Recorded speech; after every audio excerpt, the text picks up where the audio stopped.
All right, back at it again. We've got this chicken Caesar salad made with a homemade dressing. It's real easy, and I know a Caesar salad hate to see me coming. But for the chicken, you want to start off with some oil, some salt, some pepper, some paprika, some cumin, some onion powder, some garlic pepper blend, some ginger powder, and some red chili flakes. Mix that all in with your hands until it look like this. Let it marinate for a minute, and then cook it down.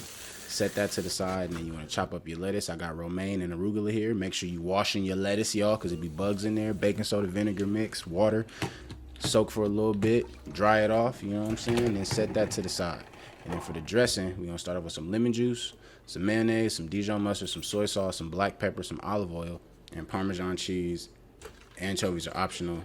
I upped the ante and added some hemp seeds and crushed pumpkin seeds to add more protein.